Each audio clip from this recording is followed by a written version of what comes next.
The Celtics lost their 13th game of the season. The championship defense is falling apart right before our eyes. A lot to be happy about, a lot to be concerned about. We're going to talk about it here in today's Celtics Chronicle.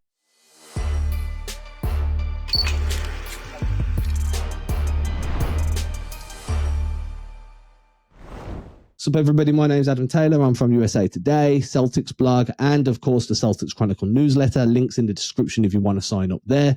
I'm joined by my homie compadre, co-host in crime, and resident cap expert, Mr. Billy Calabrese. What's up, Billy? Hey.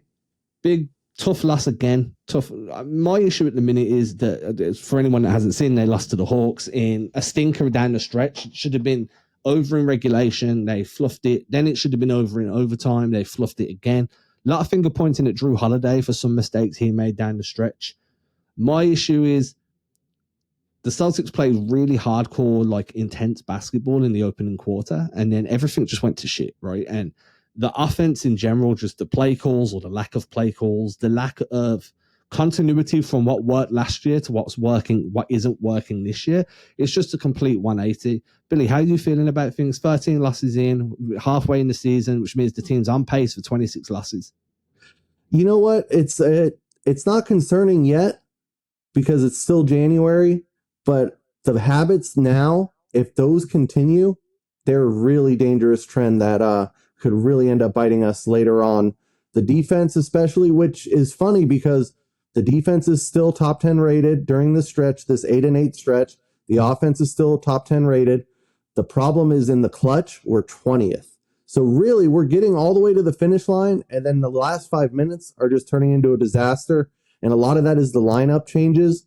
Somebody like Kata just can't play in the last 5 minutes of a game. Like something as simple as a box out on a free throw was too complicated for him today.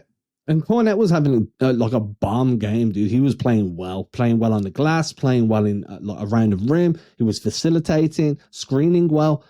Sitting him in overtime and choosing Nemi, that was a choice. And I'm saying choices in all caps, in bold, underlined, with a question mark at the end. I'm not sure why Joe went that way. I'm not sure why nobody asked about that after the game either. Like, that was a genuine, decision that I weren't fully down with. I thought Cornette had earned the opportunity there. I get it. Nemi gives you size. Atlanta have got some long, lengthy dudes. Pause. But at the same time, you roll with the hotter hand, and Luke is the hotter hand, more experienced. I feel like he could have gave you a little bit of something different during overtime. It is a lot of bad habits that are starting to form. So number one for me was last season, they spoke a lot about a 0.5 offense. Are you familiar with 0.5 offense? No, explain that better. Okay, so that's a concept more than it is like an actual offense. So 0.5 just means pretty much you've got half a second to make a decision whether you're going to pass, dribble, or shoot. And it's built around everybody having high-level processing speed. So you get the ball, you quickly scan, you make a decision. Oh, I've got a mismatch, I'm going to go. Oh, I don't like my matchup. I can see someone's cutting. I'm going to hit them with a cut. Oh, I don't like my matchup, but there's enough space. I'm going to get my shot off. Everything's designed around being done at 0.5 of a second, so everything's quick. It doesn't give the defense chance to adjust, doesn't give them a chance to settle. They're constantly being put in rotation by quick, snappy decisions. Doesn't mean the possession ends in 0.5 of a second. It just means your decision has been made, so then you can execute at a high speed, at a high level. How many times have we seen a guy catch a ball and kind of just take 1, 2, 3 beats to kind of scan what's going on around him before making a decision on what he wants to do? And that then leads to the defense settling in. They can send doubles at you a bit easier. It's just so much easier for a defense to contain you. That's been a big issue for me. Just really slow decision making compared to what we got used to last season. Yeah, that was my biggest issue, and a lot of people are blaming Jaylen Brown because whenever Jaylen Brown has more field goals than Tatum, they think that's like some kind of correlation. And it's just a coincidence. It's not a cause or effect. The way that Tatum was guarded and he was doubled every time, Tatum had to get those possessions to Brown, to White, to Drew. The problem is, besides Derek White, who finally got out of his slump, he just didn't really have much help. I thought that was a below average Jaylen Brown game. Like I said, a lot of field goal attempts, a lot of bad shots. He took a nasty fall on his head. I thought since that play, he wasn't the same. But the problem is when you don't have Porzingis out there, even when you don't have Horford out there, when Tatum's doubled, the options are so much more limited because like Drew Holiday isn't really an offensive player at this stage of his career. And it's basically just Tatum and White. And that's when you need to understand you have two other decently good level creators on the floor with you in Holiday and White. So stop asking Tatum to bring the ball up as much. And they did this primarily, I think it was in the second or the third. Tatum wouldn't bring the ball up, but he operated as a screener. And then he was being the role man in the screening actions, and he was getting some good looks. He had some secondary creation that way. That's a way to kind of counter when a defense is throwing length at you, and especially when they're throwing one or two lengthy dudes. But at the same time, you also need to be giving Tatum opportunities when he's on ball to be able to counter what you're throwing at him. And last season, that was a lot of inverted pick and roll, which just means sending a smaller player to screen for a bigger player. So Peyton Pritchard is a really good inverted screener. Derek White is a really good inverted screener. Drew Holiday is a really good inverted screener. Even Sam Hauser is like an inverted pick and pop threat. Now, I get it. Dude isn't shooting well at the moment. I understand. But just that gravity that comes with him setting the screen and then popping off, it becomes a bit more difficult to double. And the downside of the Celtics kind of all slumping at the same time is teams are feeling a lot more confident sending to one of you because they're not as worried about Drew hitting 60% from the corner. They're not as worried about Hauser going absolutely nuclear and hitting 6 or 7 from deep. So they can send to it you a little bit more comfortably. Throwing an inverted screener in there with somebody like D. White who can operate off the catch. He can cut off the catch, a stampede cut. He can score from 3-point range. Just having another versatile offensive piece in that mix with Tatum could have alleviated some of the pressure. What we've got now, though, lately, and I'm really frustrated by it, is just a bunch of spread pick and roll with everybody else standing around ball watching. And it takes us back to like that final year of Brad Stevens. The regression has been insane. It's weird because it's such an unimaginative offense. Like it went from like killer whale to like my turn, your turn to this. If I get the ball, I'm shooting. Yeah, that's what it is.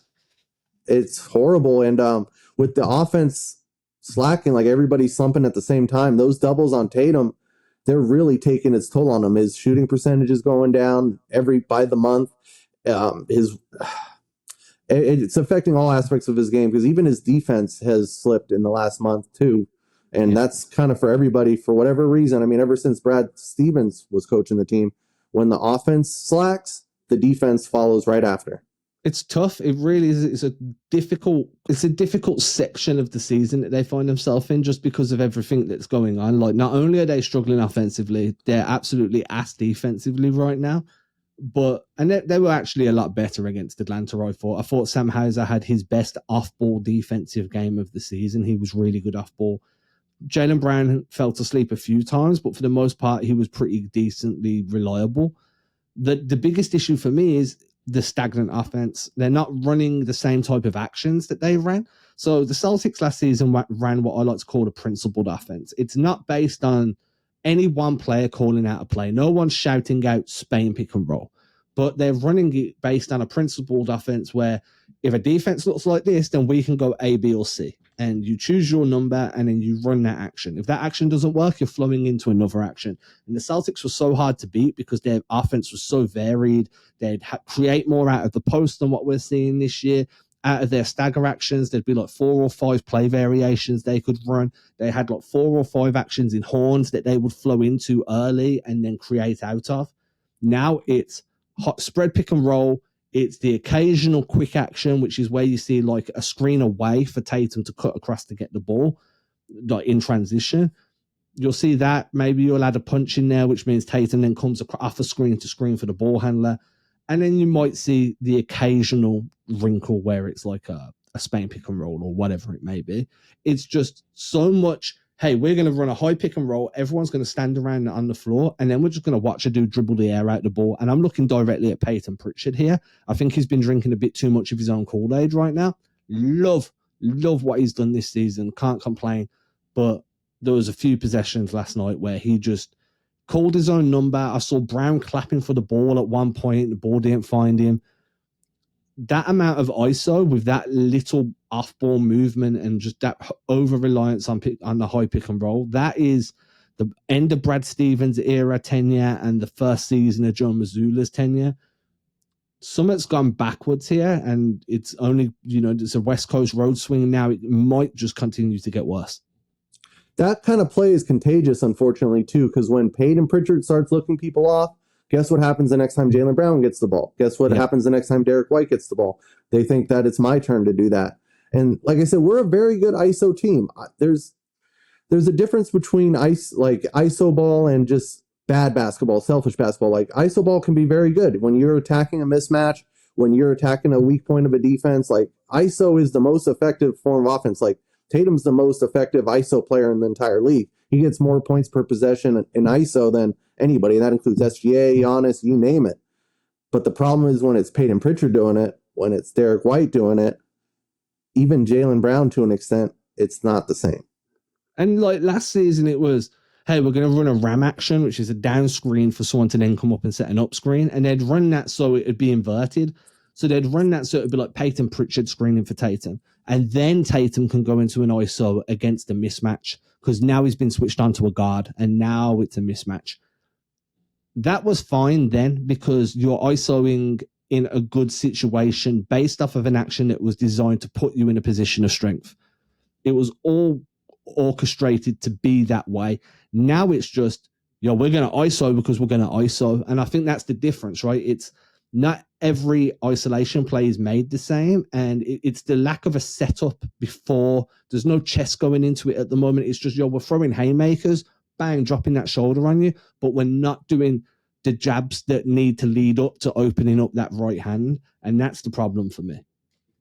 It's such ugly basketball, man. It's just so unappeasing just to look at and watch. And you see it, like the players even look like it, like they're not having fun. Like when's the last time it seemed like they were actually enjoying being out there and playing together with each other? I mean, dude, when was the last time you saw Tatum get into a scuffle? Yeah. When? I don't think I've ever seen that. Well, I think a lot of that has to do with the comments of the past few weeks of the soft and everything else. So the first time somebody tried to check him, he came right back at him, and he almost got suspended for our entire West Coast trip because I thought he was going to start swinging. It looked that way at one point. I think that's the other problem as well with this team. There's been so much negative media coverage, considering they're a championship team, considering what they did last year and how dominantly they did it, to then come into this game where 12 losses on the table already, staring down the barrel of a West Coast swing, not playing great basketball on either end, frustration settle in. Like, these dudes obviously see what's getting said about them online. Obviously, they've got so much free time available to them. You're only going to be curious what people think. And the amount of frustration in the fan base now, because it's not so much that they're losing, it's the way that they're losing. Like, this game to me was one of the worst losses of the season because it was, I'm not going to say stupidity, but stupid mistakes. And everybody makes stupid mistakes at times. I'm not going to be like, well, this dude's trash because he did it. No, Drew Holiday made a stupid mistake in that moment. Doesn't mean he's stupid. Doesn't mean he's a bad player. It just means in that moment, he had a bad decision. I don't think he was very aware of what the score was on the clock, but to pass up that layup and then kick it out and then all that happens, I think that the frustration builds and builds and it compounds on each other and then it becomes exponential. I think if a bad road West Coast swing happens now, that we should really start talking about, like, what do they need to change to get this back on track? I thought Mazzulla gave a great press conference about how, like, guys, this wasn't going to look like last year. It wasn't going to be the same. There were going to be different challenges, things we didn't expect. Like, this is where, like, the coaching starts. This is where it gets fun. Well, this is what he considers fun. It's not so fun for us right now. But I did think it was interesting. He mentioned that when we blew the 10-point lead in the fourth, that's when we lost the game. None of these plays down the stretch. And I can kind of see that. But to me, there's 3 plays, and we can highlight those plays that really just cost the game. The first one is the Drew not taking the bucket. Like, just make the layup. We're fine. Don't try to throw it out. I don't know why Jaylen Brown was where he was positioned on the court anyway. Maybe he thought Drew was going to score, so he was already kind of walking off. The second is the foul. Did he know the score? Did he not know the score? Because it looked like, regardless, Trae Young was just going to chuck that up. We would have probably got the rebound and the game would have been over. And then the third one, I mentioned it earlier, is that stupid box out on the free throw. Like, that cannot happen under no circumstances. Can you miss that?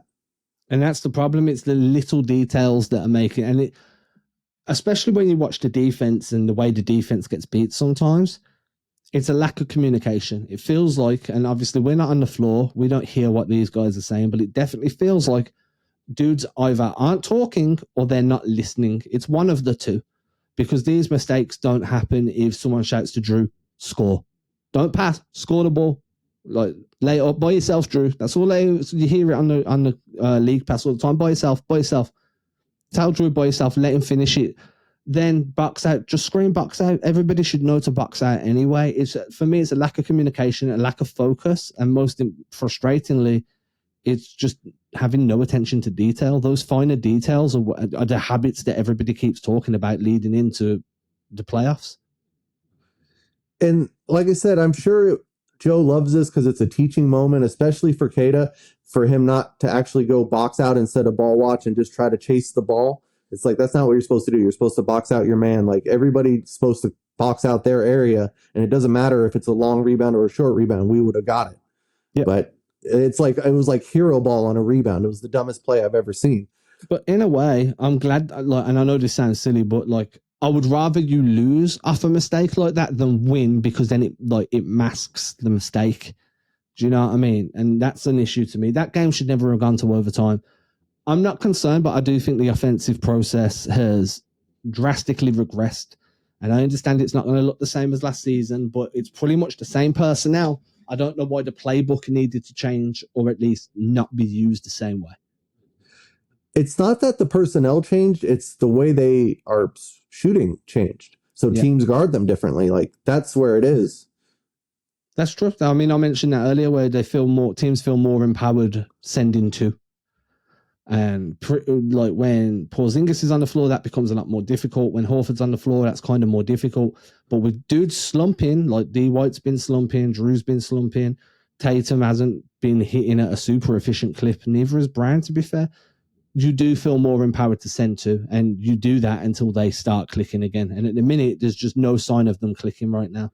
Like, one win, I don't feel comfortable after one win anymore. I don't feel like they're going to turn it on and rip off a winning streak. They win one, I'm like, let's see what happens next game. And let's give credit to the Hawks. This is kind of what they do. They've beat the Cavs twice this season. They beat the Celtics twice this season now. They've beat the Knicks. They can have these kind of games, especially like for a team like us, where we're looking ahead to Golden State. We just had a national TV game against the Magic the night before. We're without Porzingis and Al, which either one of them would have been drastically upgrade in the last 5 minutes of the game. I would have trusted Al way more in those kind of situations, and Porzingis would have been a cheat code against this kind of long, lengthy, stupid Hawks team. Daniels is unbelievable. They all defend at a high level. Hunter defends at a high level. Okongwu defends at a high level. The only one who doesn't is Trey, and he's just a maestro with the ball. Like, that was a performance. Trey's great. I like watching Trey. I know it frustrates a lot of people. But with that, I think the biggest takeaway here is they need to improve offensively. They need to improve defensively. I think they need to get back to some of the offensive actions that worked last season. And you can't be letting teams, I won't say punk you, but hang around when they're not on your level. And the Celtics have done that a lot. They've played with their food a lot this season. They got up big, played with their food, got beat, and haven't learned from that. So, there's a lot of reasons to be frustrated right now. If you're watching, let us know what you're thinking of the way everything's going down, how they're executing. Billy, anything else you want to hit on before we let these people enjoy their day? Just get ready, because we have a week ahead of us, guys. It's the Warriors, it's the Clippers, it's the Lakers. This is where this team's really going to get tested. We're going to see what they're made of. Awesome. Everybody, make sure you hit that subscribe button, sign up to the Celtics Chronicle newsletter. Follow me anywhere on @AdamTaylorNBA. And Billy, where can they show you love, bro? Hit me up at the Real Sibo on X, and I never do this, but hit me up on Letterboxd. My reviews are sometimes funny. CBO041. I'm still in the Sebastian Telfair jersey. Get some movie reviews. All right, everybody, have a good one. Peace.